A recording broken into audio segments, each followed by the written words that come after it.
My name is Todd Callender. I'm a lawyer from the United States. I practice international law and live in the Caribbean. I am involved in what I guess is the recovery, the deliverance perhaps of our species in this fight, this genocide they call COVID. And it's actually, it's public health weaponized to make the human race extinct. If you look up a multilateral convention called the Agenda for the 21st Century, also known as Agenda 21, also now known as Agenda 2030. It's actually pretty clear in terms of the game plan that they've been working out since 1992 in the Rio Climate Accords. In 1994, the UN held the Population Accords in Cairo, Egypt, where effectively all of the member nations agreed that the world was overpopulated and they had to eliminate 95% of the people on this planet. So that if you follow the playbook, there are three primary objectives: the elimination of private property rights. Klaus Schwab says you'll own nothing and be happy. How about that? The elimination of borders. That's the elimination of sovereignty. Of course, in the United States, Canada, Mexico, the borders are wide open. And lastly, the 95% reduction in the world's population. If you were the perpetrator of this crime, and what I'm saying is they are all part of this. Every government on the planet effectively is part of this. If you want to get rid of 7 billion people, how would you go about doing that? And it made sense to me that this would be a military operation, right? You need the efficiency and efficacy and the broad reach and coordination that the military could offer. And that's exactly what happened, is the U.S. Department of Defense is being the lead perpetrator, but in coordination with a variety of other countries and their militaries. You know, if you wanted to get rid of God's creations, isn't this how you would do it? Wouldn't you make it a military operation? Wouldn't you make it hard on people to get other therapeutics? Wouldn't you make it difficult to get fuel and water? Wouldn't you make it difficult to get them food? Wouldn't you cut down their choices for food down to a few vendors that were on your side, and you would make sure had the same kind of drugs and contaminated foods that you wanted people to consume? All of those things have happened in the lockdowns, the suspension of everybody's human and constitutional or charter rights. The governments picked the winners and losers. You could go to Target, you could go to Walmart, but you couldn't go to a mom and pop shop. You could go and get a lap dance or a bottle of liquor, but you couldn't go to church. That's the level of control. That's the level of evil we are up against. And it is because they are Luciferians. I'll give you an example. The United Nations founding document is the Lucifer Trust. So don't doubt that we are in the final battle. This is God versus Lucifer. This is a battle for souls. I'm haunted, in fact, by Matthew 13:38, the harvesting of wheat and tares. If you want to kill 95% of the world, wouldn't you control the information? Right? But if you simply put yourself in their shoes, if your mission was to kill 7 billion people, how would you do it? And when you think it through, you'll find that they've done everything. They've planned this for 50 years or more. Every piece of law put in place to allow them to force people to take the shots, to remove their bodily sovereignty, to lock people in their houses or jails, to suspend everybody's human rights. All of that took a very, very long time to put in place. And I would submit to you that everybody that was in office as a decision maker in government was either complicit because they knew and they participated, or they were criminally negligent for stopping it. They knew or should have known. If we're going to save our world, they all got to go. If you look at the laws surrounding the 2005 International Health Regulations, this is where the world came together and said, should there ever be a pandemic, we're all going to agree how we're going to react to this thing. Of course, it was all set up long in advance. I figure it took 40 or 50 years to get the laws in place. In March of 2020, the magic words were uttered: a public health emergency of international concern, which then required all of the treaty countries to enact the promises that they had in the 2006 regulations. And in the case of the United States, it created a substitute set of laws to the Constitution. You find them in 42 CFR Part 70 and 71, whereby everybody's constitutional rights are suspended, except for certain powers granted onto the CDC, in fact, complete with passports to go across state lines, involuntary quarantining, treatment with whatever protocols and medications they so desire without any indication as to whether they're experimental or not. And in the case of the U.S. military, who was tasked with carrying this out, they actually sidestepped the applicable FDA regulations, and they made the shots themselves a COVID countermeasure, and then shipped it off across the world through this international treaty network under the 2005 International Health Regulations. Those treaty obligations remain in place, except for one thing.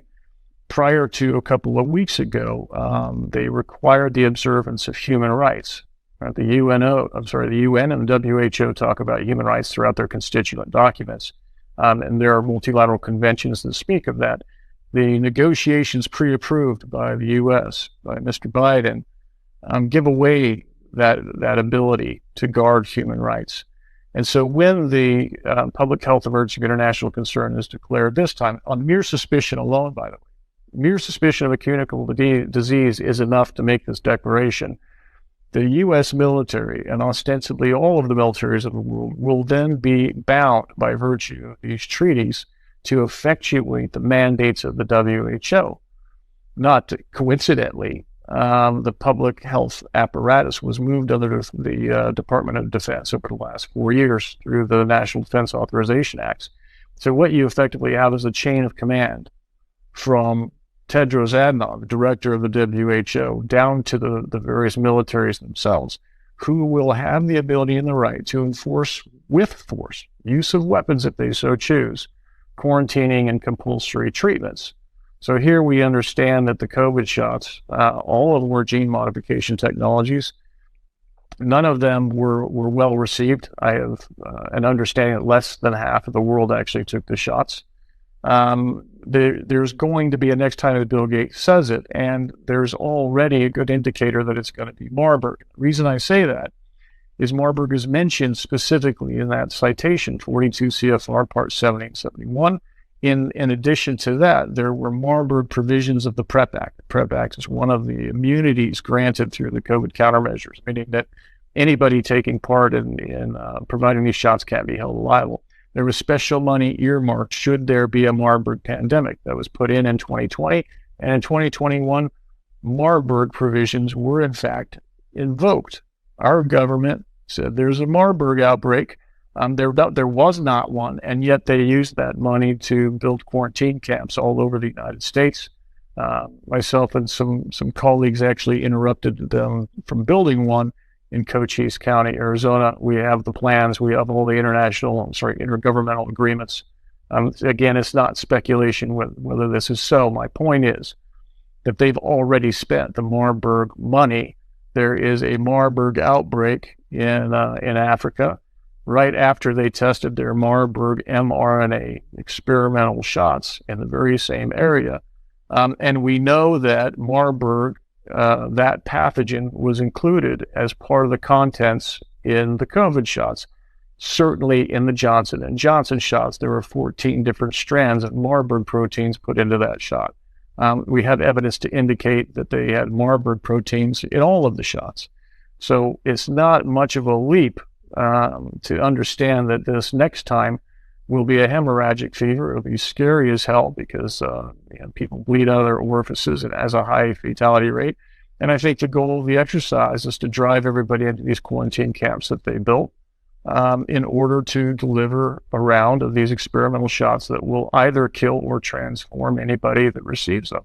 We have reams of evidence in paper. Some of this is already put into our case in federal court. So I'm really not speculating here. And in terms of timeline, we have whistleblowers as part of our lawsuit. We had thousands and thousands of service members that came to us, lots of federal agents. I mean, lots of people from all over the government actually came to us and said, please help. We understand what's happening. How do we get out of this? My point is, some of those whistleblowers work for the federal government, including FEMA. FEMA has been doing Marburg exercises for many years now, and they've blocked out 3/4 of this year for a biological hazard, just as they did for COVID, when combined with other factors that seem to be amidst I would think that this will be in the next few weeks, not months. The reality is the perpetrators have been caught. And I think that they understand that if they don't finish the job, then they're going to be prosecuted and hung. There is some movement in that regard for a remedy to this, at least stopping it. So I think they're urgent. I think that they've got to get it done relatively quickly. I would think it's weeks, not months. I think that we already have the makings of a Marburg pandemic. One has already been declared in Africa. It's got a 30-day incubation period, which means that somebody from that part of Africa could travel to the United States, for example, and spread it without any symptomology whatsoever. It's not by coincidence that 300 people per day have been flown from that part of Africa to the United States. And Ebola or Marburg, both of them are man-made. They're more or less the same disease. They actually have patients in Los Angeles, in Denver, and I understand in Atlanta as well. What I'm trying to say, you've got a Marburg outbreak in Africa. You got 300 people a day coming to the United States, 30-day incubation period. That lends itself to support the conclusion that it is imminent before such an outbreak is declared. Please recall, it takes mere suspicion alone of a communicable disease outbreak for the director to make that declaration of those magic words. He already has that.